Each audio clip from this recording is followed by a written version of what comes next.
Hello बच्चों, good morning. आज की तारीख है 4 अगस्त 2024। आज के करंट अफेयर में आप सभी का स्वागत है। बच्चों, आज हम एक सप्ताह के करंट अफेयर प्रश्नों का रिवीजन करेंगे, जिससे हमारी तैयारी साथ साथ चलती रहे। हम प्रश्नों को भूलें ना, इसलिए एक सप्ताह के करंट अफेयर क्वेश्चन का रिवीजन करेंगे और इस क्लास को हम पूरी 30 से 35 मिनट में समाप्त कर देंगे। तो आप सभी हमारे साथ बने रहेंगे 30 से 35 मिनट, ताकि पूरी वीडियो को हम समाप्त कर लें। जो आने वाले exam UP police, SSC, CGL, RO और सभी कम्पिटिटिव एग्जामों के लिए बहुत ही महत्वपूर्ण प्रश्न होने वाला है। तो अगर वीडियो अच्छी लगे तो लाइक, शेयर, कमेंट जरूर करें। तो चलिए शुरू करते हैं। आज का हमारा पहला प्रश्न है, हाल ही में भारत ने किस देश के मोंगला बंदरगाह के टर्मिनल को संचालित करने के लिए अधिकार हासिल किया है? तो बांग्लादेश का दूसरा सबसे बड़ा बंदरगाह है, जिसका नाम है मोंगला बंदरगाह। इस पर अभी अधिकार किसने हासिल किया है? तो भारत ने किया है। और मोंगला बंदरगाह कहाँ का हो जाएगा? यह बांग्लादेश का है। बच्चों, प्रश्नों के नीचे पूरी व्याख्या दे दी गई है। जैसे मैं एक प्रश्न में बता देता हूँ, बांग्लादेश का सेकंड सबसे बड़ा अगर पूछे बंदरगाह कौन सा है, तो वह मोंगला बंदरगाह है। इस पर अभी अधिकार किसने हासिल किया है? तो भारत ने इस पर अधिकार हासिल किया है। भारत की किस कंपनी ने? तो इंडियन पोर्ट ग्लोबल लिमिटेड ने यह अधिकार हासिल किया है।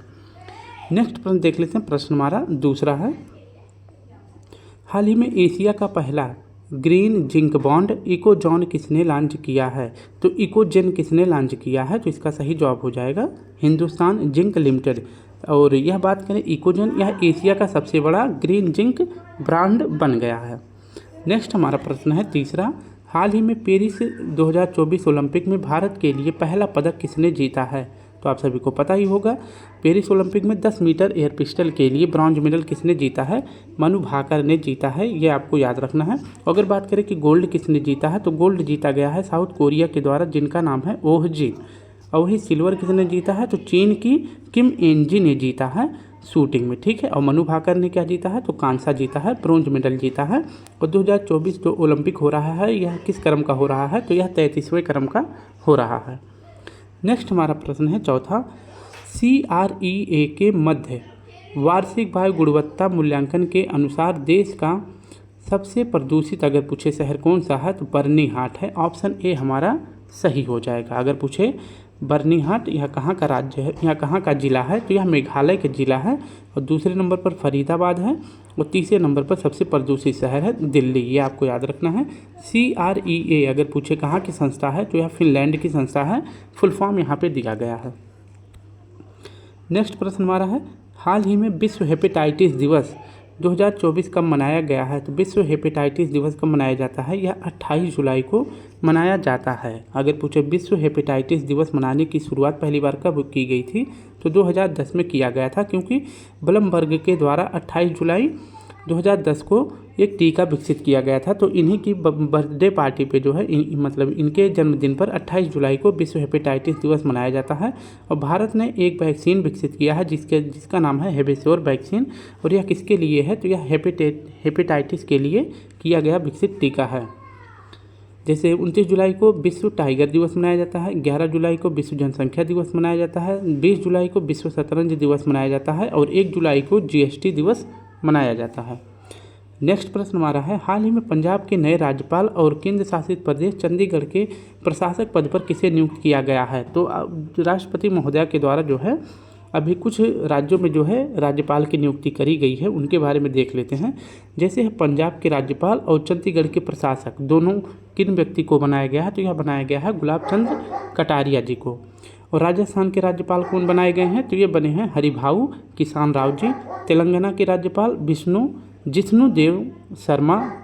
जिष्णुदेव वर्मा जी बनाए गए हैं। जबकि सिक्किम का राज्यपाल किसे बनाया गया है? तो ओम प्रकाश माथुर जी को बनाया गया है। झारखंड के राज्यपाल संतोष कुमार गंगवार, छत्तीसगढ़ के राज्यपाल रामेन डेका और CH विजय शंकर ये मेघालय के राज्यपाल बनाए गए हैं। महाराष्ट्र के राज्यपाल कौन बने हैं? तो CP राधाकृष्णन जी। असम का राज्यपाल लक्ष्मण प्रसाद आचार्य जी। और इसके साथ साथ बात करते हैं पुडुचेरी का उपराज्यपाल किसे बनाया गया है? तो कैलाश नाथन जी को बनाया गया है। सातवां प्रश्न हमारा है, हाल ही में सर्च जीपीटी लॉन्च करने की घोषणा किसने करी है? तो इसका सही जवाब हो जाएगा OpenAI ने सर्च जीपीटी लॉन्च किया है। अगर पूछे कि किसके काउंटर में, तो यह गूगल को काउंटर करने के लिए सर्च जीपीटी लॉन्च किया गया है OpenAI के द्वारा। इसी के द्वारा जो है ओपन बोट भी लॉन्च किया गया, इसी के द्वारा जो है चैट जीपीटी भी लॉन्च किया गया था ओपन एआई के द्वारा। ठीक है, नेक्स्ट हमारा प्रश्न है 8वां। हाल ही में सीम्स 2.0 पोर्टल किसने लॉन्च किया है? तो सीम्स किसने लॉन्च किया है? तो यह इस्पात मंत्रालय के द्वारा लॉन्च किया गया है। अगर पूछे कि इस्पात मंत्री कौन बनाए गए हैं वर्तमान में, तो HD कुमारस्वामी जी बनाए गए हैं।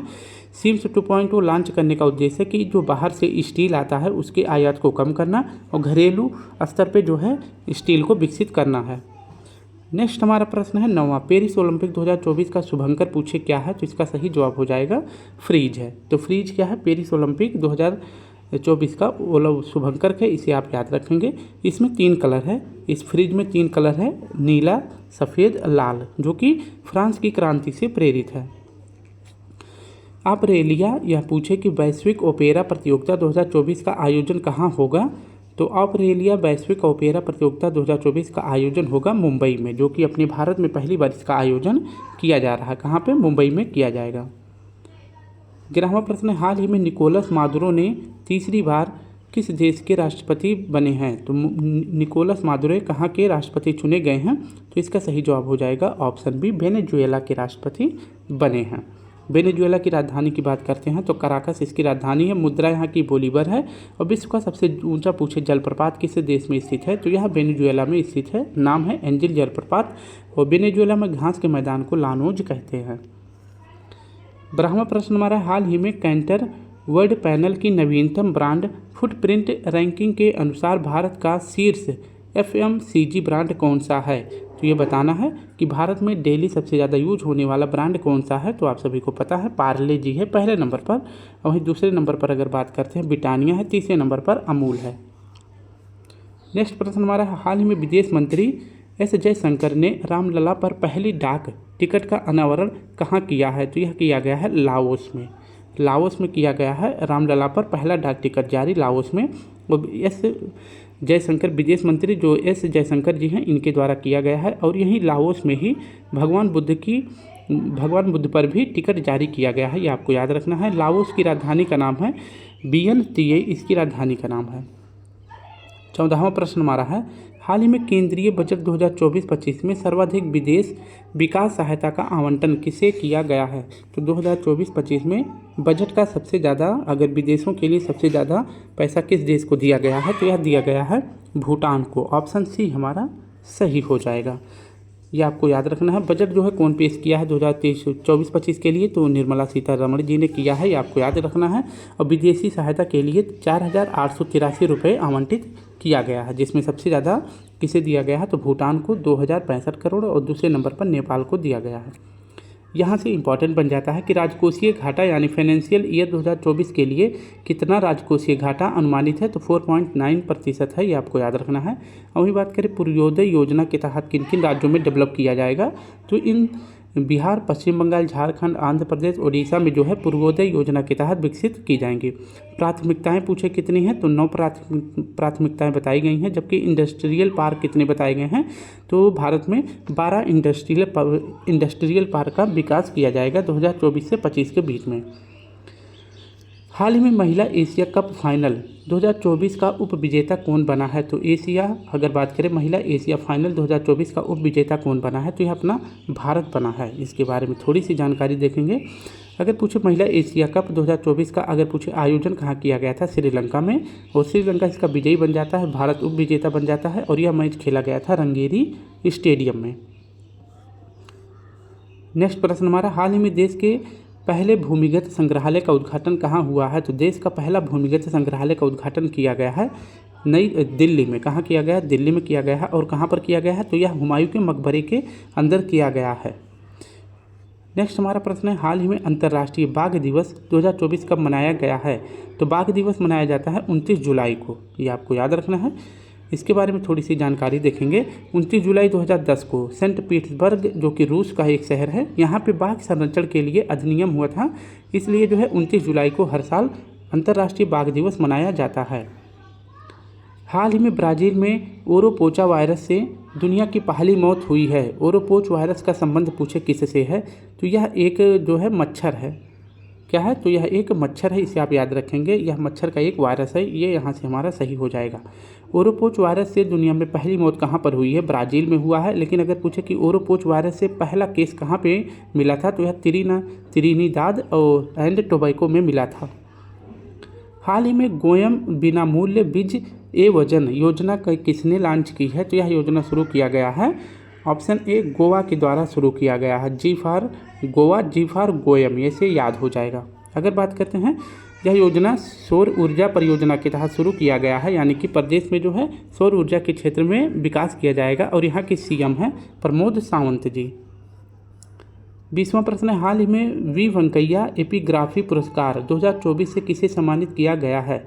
तो अभिलेखों के बारे में अध्ययन करने के लिए वी वेंकैया एपिग्राफी पुरस्कार 2024 किसे दिया गया है? तो यह दिया गया है, ऑप्शन ए, वी वेदाचलम जी को दिया गया है। अभिलेखों का अगर पूछे अध्ययन क्या कहलाता है, तो एपिग्राफी कहलाता है। नेक्स्ट प्रश्न है, हाल ही में टाइम पत्रिका की 2024 की दुनिया की सबसे बेहतरीन जगहों में किस भारतीय स्थल को शामिल किया गया है? तो इन 3 स्थलों को दुनिया की सबसे बेहतरीन स्थानों में शामिल किया गया है, ये आपको याद रखना है। टाइम मैगजीन की 2024 की रिपोर्ट के अनुसार भारत के 3 स्थल को दुनिया की सबसे बेहतरीन जगहों में शामिल किया गया है, जैसे म्यूजियम ऑफ सॉल्यूशन, ये मुंबई, ये बच्चों का संग्रहालय है। मनम चॉकलेट हैदराबाद, यह स्वदेशी चॉकलेट है। और डाइनिंग रेस्तरां जो किन्नार हिमाचल प्रदेश में है। तो इन 3 जगहों को शामिल किया गया है। हाल ही में पेरिस ओलंपिक में मनु भाकर और सरबजीत सिंह ने किस खेल में देश के लिए दूसरा पदक जीता है? तो पहला पदक जीता था किसने? मनु भाकर जी ने जीता था। 10 मीटर एयर पिस्टल में जो है ब्रॉन्ज मेडल जीता था। लेकिन अब की बार जो है मनु भाकर और सरबजीत सिंह ने दूसरा पदक जीता है। और वह कौन सा पदक जीता गया है? तो वो भी ब्रॉन्ज मेडल जीता गया है। किस खेल में जीता गया है? तो इसका सही जवाब हो जाएगा निशानेबाजी में जीता है। ठीक है, किसमें? तो निशानेबाजी में जीता है, यह आपको याद रखना है। अगर पूछे मनु भाकर कहाँ की हैं, तो ये झज्जर हरियाणा की हैं, ये आपको यहाँ से याद रखना है। तो अगर बात करते हैं कि 10 metre air pistol mixed event में किसने ब्रॉन्ज मेडल जीता है भारत की तरफ से? तो यह मनु भाकर और सरबजीत सिंह ने जीता है। प्रश्न हमारा है, हाल ही में आरबीआई से किसे क्रॉस बॉर्डर पेमेंट का लाइसेंस मिला है? तो अभी हाल ही में आरबीआई से किसे क्रॉस बॉर्डर पेमेंट का जो है लाइसेंस मिल गया है? तो उपर्युक्त तीनों को मिला है। इसके बारे में थोड़ी सी देखते हैं कि पहली बार आरबीआई के द्वारा जो लाइसेंस दिया गया था क्रॉस बॉर्डर पेमेंट का, किस कंपनी को दिया गया था? तो यह कैश फ्री कंपनी को दिया गया था। यह बेंगलुरु की कंपनी है। और अभी जो है जुलाई माह में 3 और कंपनियों को दिया गया है, अमेजॉन पे को, एडेन को और इसके बाद बिल डेस्क को। यह जो है क्रॉस बॉर्डर पेमेंट देने का उद्देश्य क्या है आरबीआई के द्वारा? तो भारत के लिए विशाल बाजार के प्रति कंपनियों को आकर्षित करने के लिए यह जो है लाइसेंस दिया जाता है। नेक्स्ट प्रश्न हमारा है, हाल ही में भारत सरकार ने किसे सैटेलाइट ट्रैकिंग सुविधा प्रदान करने की मंजूरी दी है? तो यह दिया गया है ध्रुव स्पेस को। इसके बारे में थोड़ी सी जानकारी देखें। भारत सरकार के द्वारा अभी ध्रुव स्पेस स्टार्टअप को जो है सैटेलाइट ट्रैकिंग सुविधा को मंजूरी दे दी गई है। और यह कहाँ की कंपनी है? हैदराबाद की कंपनी है। इसकी स्थापना 2012 में किया गया था। और यह जो है उपग्रहों पर निगरानी रखने के लिए भारत सरकार के द्वारा ध्रुव स्पेस स्टार्टअप को मंजूरी दे दी गई है। हाल ही में WTO की एक रिपोर्ट के अनुसार भारत की डंपिंग रोधी शुल्कों में वैश्विक स्तर पर कौन सा स्थान मिला है? यानी कि थोड़ा सा इसमें एक्सप्लेनेशन देंगे। ये हमारा भारत है और यहाँ पे हमारा सबसे खतरनाक दुश्मन कौन सा है? चीन है। तो चीन जो हमारे देश में जो भी प्रोडक्ट मतलब बनते हैं, जो भी सामान हमारे देश में बनता है वो थोड़े से महंगे होते हैं और क्वालिटी में तो अच्छे होते हैं लेकिन महंगे होते हैं। और हमारे देश के लोगों को क्या चाहिए कि सस्ता सामान मिल जाए, वो किसी भी देश से हो। या हम भी करते हैं और सभी करते हैं। तो यहाँ से जो है अधिकतर सामान जो है यहाँ पे लाके डंपिंग कर दिया जाता है। यानी कि मान लीजिए जैसे हमें बिस्किट खाना हुआ या फिर कोई खिलौना हुआ या फिर कोई मोबाइल फ़ोन जैसे देख लीजिए, तो हम कोई हमारे देश की कंपनी जो है मोबाइल फ़ोन को विकसित इसलिए नहीं कर पाती है क्योंकि हमारे पास इतनी अच्छी फीचर नहीं है और जो है बहुत सी चीज़ें ऐसे हो जाती है। और इसके बाद जो है मोबाइल का प्राइस थोड़ा ज़्यादा हो जाता है। तो चाइना जो है यहाँ पे मोबाइल विकसित ना हो या फिर विकसित हो, उससे नहीं मतलब है। चाइना यहाँ पे आवश्यकता से ज़्यादा मोबाइल जो है लाकर डंपिंग कर देता है। ठीक है, तो इसी डंपिंग किए हुए सामान पर अधिकतर अगर पूछे कि अभी जो है ज़्यादा शुल्क लगाने के मामले में विश्व में भारत का कौन सा स्थान है? तो भारत का दूसरा स्थान है। जो सामान यहाँ पे भारत से चाइना से भारत में आए अगर वो तुरंत बिक जाता है तो वो ठीक है, लेकिन यहाँ पे लाके अगर डंपिंग कर दिया गया है, यानी कि भारत अगर खुद का सामान बनाकर बेचना चाहे तो वह नहीं बेच सकता है, क्योंकि भारत में पहले से ही वह सामान रखा गया है। तो इस प्रकार के जो सामान रखे गए हैं उसे क्या बोलते हैं, डंपिंग बोलते हैं।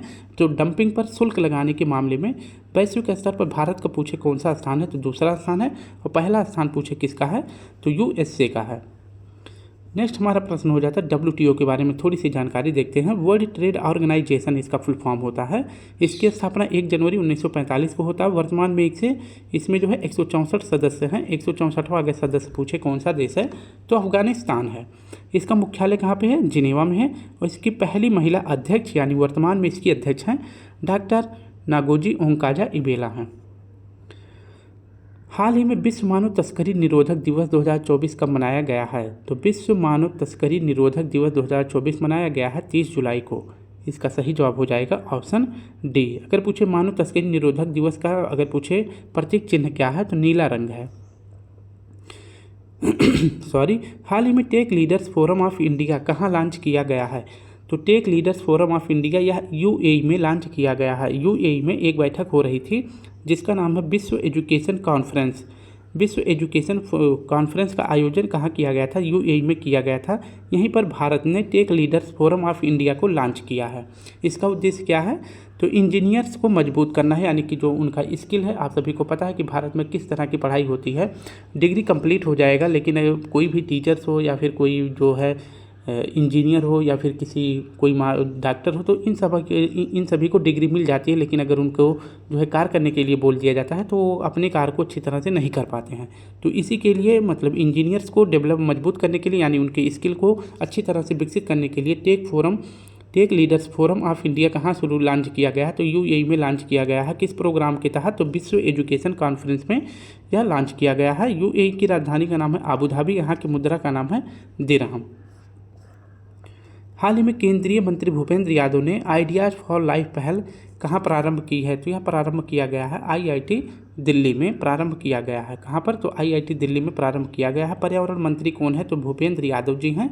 और इसका उद्देश्य क्या है इस योजना को लॉन्च करने का, तो खुद की लाइफ स्टाइल ऐसी हो कि पर्यावरण सुरक्षा हो सके। नेक्स्ट प्रश्न हमारा है, हाल ही में इंग्लिश चैनल को अकेले पार करने वाली दुनिया की सबसे कम उम्र की पैरा तैराक जिया राय का संबंध किससे है, तो पैरा तैराक मतलब होता है यह एक दिव्यांग प्लेयर हैं और इन्होंने इंग्लिश चैनल को जो है अकेले पार कर दिया है और यह पार करने वाली दुनिया की सबसे कम उम्र की पैरा तैराक बन गई हैं। इनका संबंध है महाराष्ट्र से। नेक्स्ट हमारा प्रश्न है, हाल ही में सुविधा सॉफ्टवेयर संस्करण 1.0 किसने लॉन्च किया है, तो आपको बताना है कि सुविधा सॉफ्टवेयर अगर पूछे किसने लॉन्च किया है, तो यह लॉन्च किया गया है ऑप्शन ए भारतीय तटरक्षक बल के द्वारा। ऑप्शन ए हमारा सही हो जाएगा। इसके बारे में थोड़ी सी जानकारी देखते हैं। सुविधा सॉफ्टवेयर अगर पूछे संस्करण 1.0 किसने लॉन्च किया है, तो ICG यानी इंडियन कोस्ट गार्ड यानी भारतीय तटरक्षक बल ने लॉन्च किया है। कहाँ लॉन्च किया है, तो विशाखापत्तनम में लॉन्च किया है। और अगर बात करें भारतीय तटरक्षक दिवस कब मनाया जाता है, तो 1 फरवरी को मनाया जाता है। हाल ही में IPEF की आपूर्ति श्रृंखला परिषद का उपाध्यक्ष किसे नियुक्त किया गया है, तो यह अपने भारत को, भारतीय नहीं है यह भारत है, ठीक है, तो अपने भारत को नियुक्त किया गया है। तो IPEF का फुल फॉर्म होता है इंडो पैसिफिक इकोनॉमिक फ्रेमवर्क। इसको लॉन्च किया गया था जो बाइडेन के द्वारा और इसके जो आपूर्ति श्रृंखला परिषद का अध्यक्ष USA को बनाया गया है, जबकि उपाध्यक्ष भारत को बनाया गया है। हाल ही में हमास के राजनीतिक प्रमुख इस्माइल हनीयेह की हत्या कहाँ हुई है, तो अब आप सभी को पता है कि इनकी हत्या भी हाल ही में कहाँ की गई है, ईरान में कर दी गया है कि करा गया है किसके द्वारा, तो इजराइल के द्वारा किया गया है, ये आप सभी को पता है। तो इस्माइल हनीयेह ये हमास यानी जो एक आतंकवादी संगठन था जिसका नाम है हमास, ये हमास के राजनीतिक प्रमुख थे और इनकी हत्या भी हाल ही में तेहरान में किया गया है जो कि ईरान की राजधानी है। ये जो है कहाँ गए थे, तो इस्माइल हनीयेह ये ईरान के नए राष्ट्रपति जो मसूद पेजेशियन थे ये शपथ लेने वाले थे, तो इन्हीं के शपथ समारोह में शामिल हुए थे इस्माइल हनीयेह। कृषि अर्थशास्त्रियों का 32वां अंतर्राष्ट्रीय सम्मेलन कहाँ आयोजित हुआ है, तो यह आयोजित हुआ है नई दिल्ली में। ऑप्शन सी हमारा सही हो जाएगा। नेक्स्ट प्रश्न है, हाल ही में यूनेस्को की विरासत सूची में शामिल मदेन जारन रेगिस्तान कहाँ स्थित है? तो यह मरुस्थल जो है चाइना का है। तो मदेन जारन रेगिस्तान कहाँ का है? तो यह चाइना का है, ये यहाँ से याद रखेंगे। अगर बात करते हैं अभी जो है यूनेस्को की विश्व धरोहर समिति की जो 46वीं बैठक है, ये कहाँ पर हो रही है? तो अपने नई दिल्ली भारत मंडपम में इसका आयोजन किया गया है।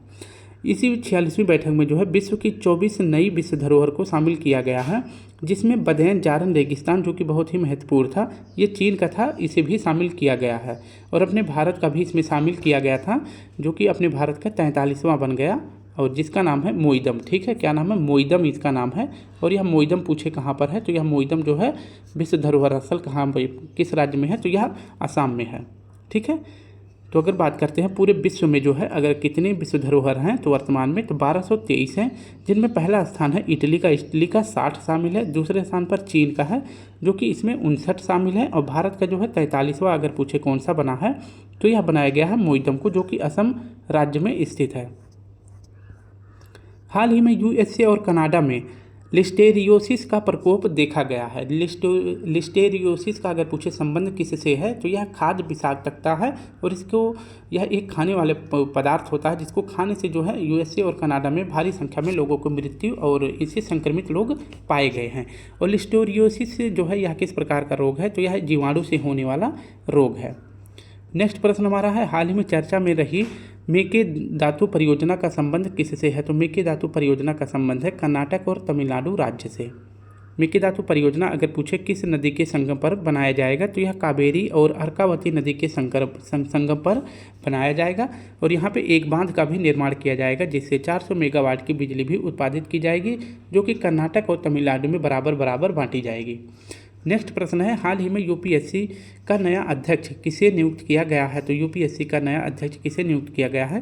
तो यह किया गया है प्रीति सूदन जी को। ऑप्शन भी हमारा सही हो जाएगा। यूपीएससी इसका फुल फॉर्म होता है यूनियन पब्लिक सर्विस कमीशन। इसके अध्यक्ष अभी हाल ही में किसे बनाया गया है? तो इसका अध्यक्ष प्रीति सूदन जी को बनाया गया है। और ये किसके स्थान पर बनी है? तो मनोज सोनी के स्थान पर बनी है। इनका कार्यकाल जो है 6 वर्ष के लिए रहेगा या फिर 65 वर्ष के लिए रहने वाला है। यूपीएससी का उल्लेख 315 अनुच्छेद में किया गया है। हाल ही में एआई चैटबॉट सेवा किसने लॉन्च किया है? तो सेवा लॉन्च किया गया है सेबी के द्वारा। ऑप्शन सी हमारा सही हो जाएगा। एआई चैटबॉट सेवा अगर पूछे किसने लॉन्च किया है, तो सेबी ने लॉन्च किया है। इसका फुल फॉर्म होता है security exchange board of India. यह जो है इसका फुल फॉर्म होता है। सेवा को क्यों लॉन्च किया गया है? क्योंकि निवेशकों के सवालों का जवाब देने के लिए। और सेबी की स्थापना कब की गई थी? तो 12 जुलाई 1988 को की गई थी। प्रश्न हमारा है, हाल ही में संन्यास लेने वाले रोहन बोपन्ना का संबंध किस खेल से है? तो रोहन बोपन्ना एक टेनिस प्लेयर हैं। इन्हें आप याद रखेंगे। ये जो है क्या है? तो एक टेनिस प्लेयर हैं। तो ये हमारा सही जवाब हो जाएगा। रोहन बोपन्ना ये संन्यास लेंगे। टेनिस ओलंपिक में हारने के बाद इन्होंने संन्यास लेने की घोषणा कर दी है। हाल ही में ब्रेकिंग रॉक्स एंड बैरियर्स नामक पुस्तक का संबंध किसी से है? तो यह पुस्तक लिखा गया है सुदीप्त सेनगुप्ता जी के द्वारा। ये आपको याद रखना है। ये एक लेखिका हैं। तो ब्रेकिंग रॉक्स एंड बैरियर्स अगर पूछे इसकी लेखिका कौन है? तो इसकी लेखिका है सुदीप्त सेनगुप्ता। और इन्होंने अपनी अंटार्कटिका महाद्वीप पर कदम रखने वाली जो पहली महिला बनी थी, उन्हीं यात्राओं के बारे में इस पुस्तक में इन्होंने विवरण किया है। प्रतिवर्ष वर्ल्ड वाइड वेब दिवस कब मनाया जाता है? तो वर्ल्ड वाइड वेब जिसे हम WW कहते हैं, यह कब मनाया जाता है? तो यह 1 अगस्त को मनाया जाता है। WW अगर पूछे इसकी खोज किसने करी थी? तो इसकी खोज की गई थी टिम बर्नर्स-ली के द्वारा। और WW अगर बात करें WW क्या है, तो इंटरनेट पर विशाल जानकारी करने का एक सर्च इंजन है। और अगर बात कर लेते हैं कि 1 अगस्त को क्या मनाया जाता है, तो WW मनाया जाता है। और इसके बाद जिसे वर्ल्ड वाइड वेब कहते हैं। और इसके साथ साथ राष्ट्रीय पर्वतारोहण दिवस भी 1 अगस्त को मनाया जाता है। और मुस्लिम महिला अधिकार दिवस भी 1 अगस्त को मनाया जाता है। नेक्स्ट अगर बात करते हैं नेशनल स्पोर्ट डे कब सेलिब्रेट किया जाता है, तो यह मनाया जाता है 29 अगस्त को मनाया जाता है। और वहीं बात कर लेते हैं वर्ल्ड बायोफ्यूल दिवस, यह मनाया जाता है 10 अगस्त को। और नेशनल हैंडलूम डे यह 7 अगस्त को मनाया जाता है। और इंटरनेशनल यूथ डे कब मनाया जाता है, तो यह जो है 12 जनवरी को मनाया जाता है। नेक्स्ट प्रश्न की बात करते हैं। प्रश्न है हमारा, हाल ही में वेम्पायर स्टार्स M67 की खोज करने वाले एस्ट्रोसैट वेधशाला का संबंध किससे है? तो इसका संबंध हो जाएगा इसरो से। ऑप्शन सी हमारा सही हो जाएगा। इसके बारे में व्याख्या थोड़ी सी देखते हैं। वेम्पायर स्टार्स जिसका नाम है M67, इसकी खोज जो है किसने करी है? तो एस्ट्रोसैट के द्वारा किया गया है। एस्ट्रोसैट भारत की पहली अंतरिक्ष वेधशाला है और इसे जो है किससे लॉन्च किया गया था? तो इसे लॉन्च किया गया था PSLV C-30 से इसे लॉन्च किया गया था। और एस्ट्रोसैट का अगर पूछे संबंध किससे है तो यह इसरो से संबंधित है।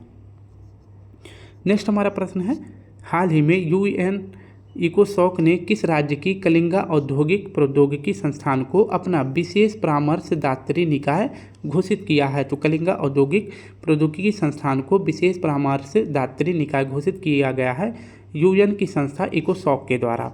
और यह पूछे कि कलिंगा औद्योगिक प्रौद्योगिकी संस्थान किस राज्य में है? तो यह है उड़ीसा में। ऑप्शन सी हमारा सही हो जाएगा। नेक्स्ट प्रश्न हमारा है, हाल ही में भारतीय रसायन वैज्ञानिक doctor S Sridhar royal society of chemistry London के फेलो चुने गए हैं। इनका संबंध पूछे किस राज्य से है? तो ये संबंधित हैं हैदराबाद से। ऑप्शन डी हमारा सही हो जाएगा। डॉक्टर सुंदर गोपाल श्रीधर इनका पूरा नाम होता है। इन्हें अभी हाल ही में रॉयल सोसाइटी ऑफ केमिस्ट्री के लिए लंदन के फेलोशिप चुने गए हैं। तो ये लंदन के फेलोशिप चुने गए हैं और इनका संबंध हो जाता है हैदराबाद में, हैदराबाद से संबंधित। और ये कार्य कहाँ कर रहे हैं? तो CSIR हैदराबाद में ये कार्य कर रहे हैं। 45वां प्रश्न है, हाल ही में विश्व शिल्प शहर का प्रमाण पत्र प्राप्त करने वाला चौथा भारतीय शहर कौन सा है? तो विश्व शिल्प शहर का प्रमाण प्राप्त करने वाला भारत का चौथा शहर बन गया है कश्मीर। पहला देख लेते हैं कौन सा है। तो पहला हमारा है जयपुर, दूसरा मामल्लपुरम और तीसरा है मैसूर और चौथा अभी हाल ही में किसे मिला है? तो श्रीनगर जम्मू कश्मीर को मिला है। ठीक है, तो यह कश्मीर को मिला है और यह प्रमाण पत्र कहाँ दिया जाएगा? तो श्रीनगर में दिया जाएगा और उपराज्यपाल जो जम्मू कश्मीर के हैं मनोज सिन्हा जी के द्वारा दिया जाएगा। अगर बात करते हैं विश्व साहित्य शहर अभी हाल ही में किसे घोषित किया गया है? तो कोझिकोड को। और विश्व संगीत शहर किसे घोषित किया गया है? तो ग्वालियर मध्य प्रदेश को किया गया है।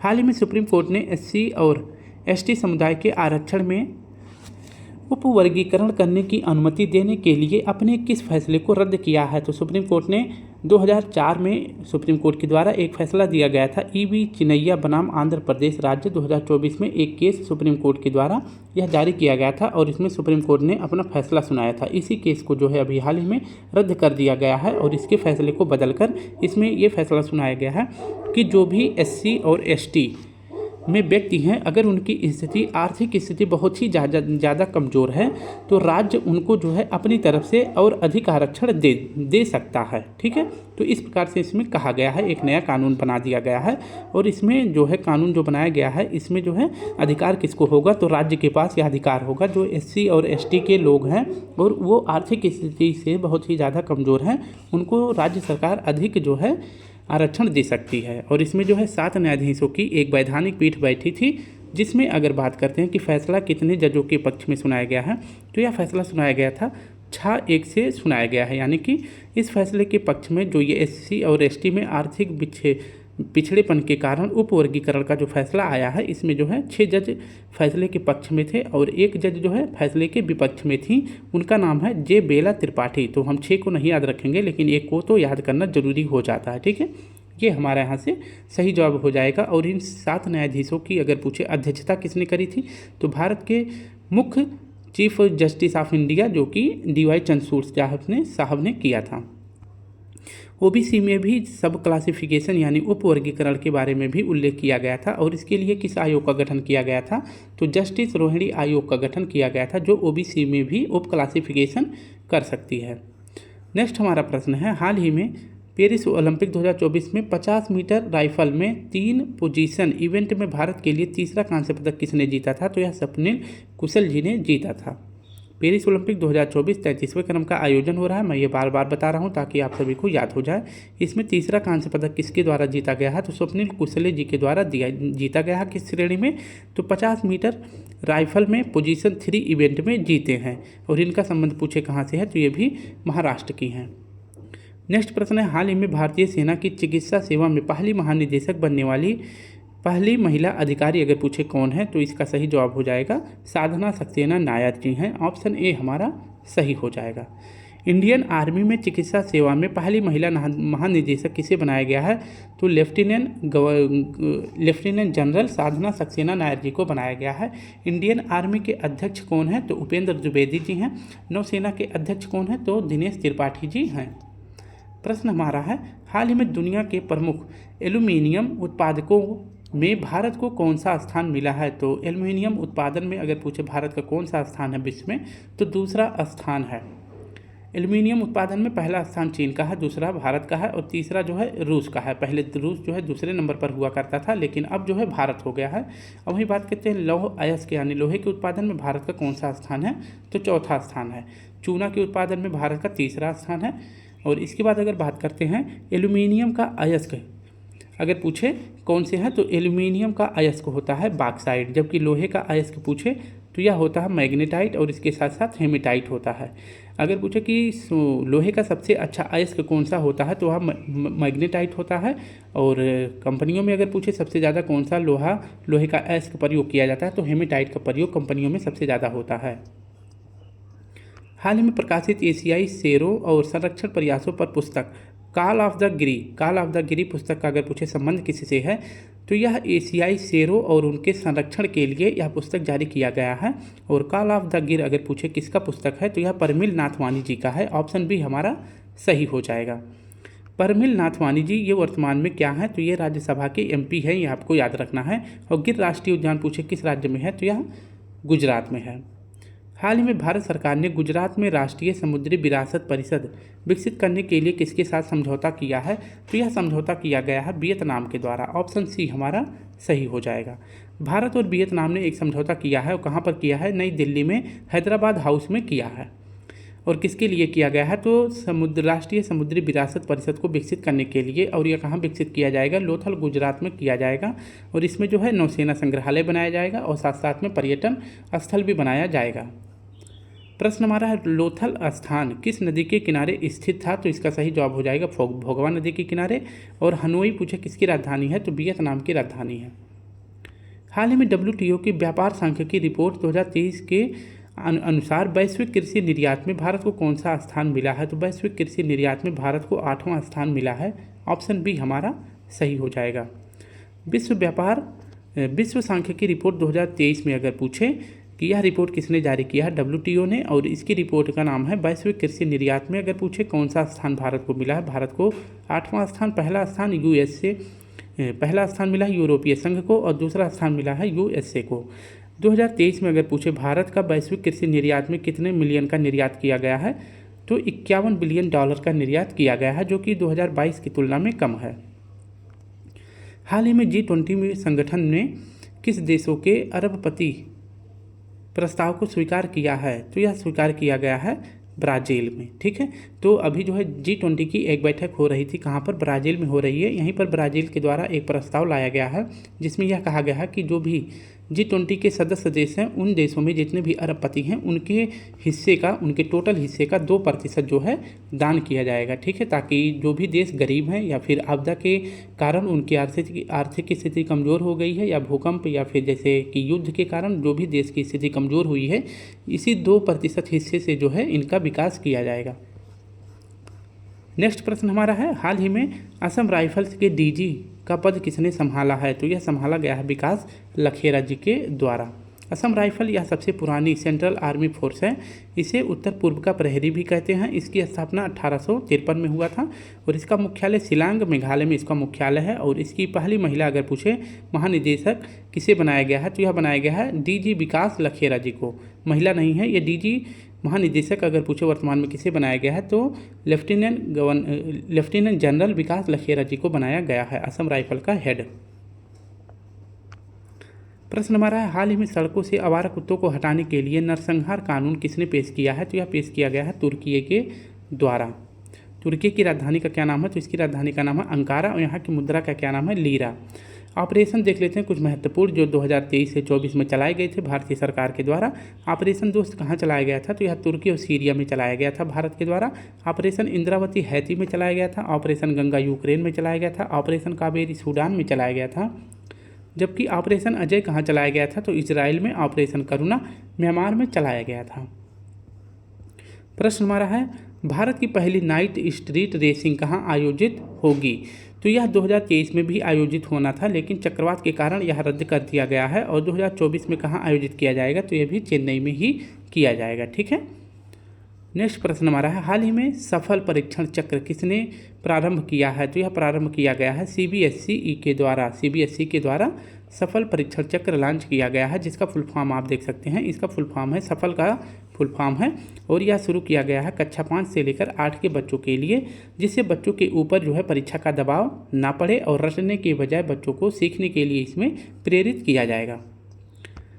वर्ष 2024 का चौथा यूनिकॉर्न बनने वाला स्टार्टअप कौन सा है? तो 2024 में 4 स्टार्टअप बनाए गए हैं जो यूनिकॉर्न बन गए हैं। ठीक है। तो पहला कौन सा है? कुट्रीम है, दूसरा परफ्यूस है, तीसरा पोर्टर है, और चौथा अभी किसे बनाया गया है? यूनिकॉर्न। तो रैपिडो को बनाया गया है, जिसकी स्थापना 2015 में किया जाता है। ठीक है। तो स्टार्टअप जो है, अगर स्टार्टअप जो ऐसे स्टार्टअप जिनका जो है ब्रांड वैल्यू $1 मिलियन से अधिक हो जाता है, तो वो यूनिकॉर्न बन जाते हैं। और भारत में 4 यूनिकॉर्न बने हैं 2024 में। हाल ही में यंग इंडिया स्किल यूनिवर्सिटी विधेयक अगर पूछे किसने पारित किया है, तो यह तेलंगाना के द्वारा पारित किया गया है। इसके बारे में जानकारी देखते हैं। तो यंग इंडिया स्किल यूनिवर्सिटी विधेयक अभी पूछे किसने पारित किया है, तो तेलंगाना के सीएम रेवंत रेड्डी जी ने पारित किया है, और इसके लिए इन्होंने आधारशिला भी रख दी है। और कहाँ पे रखे हैं? तो मुचरेला में रखे हैं। और यंग इंडिया स्किल यूनिवर्सिटी विधेयक का उद्देश्य पूछे क्या है, तो कौशल विकास प्रशिक्षण देना ऐसे लोग जो सरकारी नौकरी नहीं पा सकते हैं।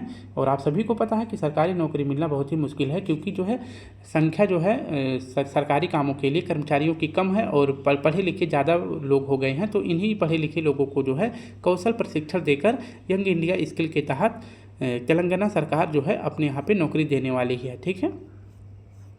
नेक्स्ट प्रश्न है, राजधानी हैदराबाद है। अगर बात करते हैं तेलंगाना की राजधानी का क्या नाम है, तो हैदराबाद है। और तेलंगाना का गठन कब किया गया था? तो 2 जून 2014 को किया गया था। हाल ही में चौथे राष्ट्रीय हिंदी विज्ञान सम्मेलन 2024 का आयोजन कहाँ हुआ है? तो चौथे राष्ट्रीय हिंदी विज्ञान सम्मेलन 2024 का अगर पूछे आयोजन कहाँ हुआ है, तो यह मध्य प्रदेश में हुआ है। इसके बारे में थोड़ी सी जानकारी देखते हैं। तो राष्ट्रीय विज्ञान सम्मेलन 2024 या चौथे क्रम का है, आयोजन मध्य प्रदेश भोपाल में किया गया है। इसका थीम याद रखेंगे। स्टूडेंट अगर वीडियो अच्छी लगे तो लाइक शेयर कमेंट जरूर करें। कल फिर मिलते हैं, तब तक के लिए प्यारा सा जय हिंद, जय भारत।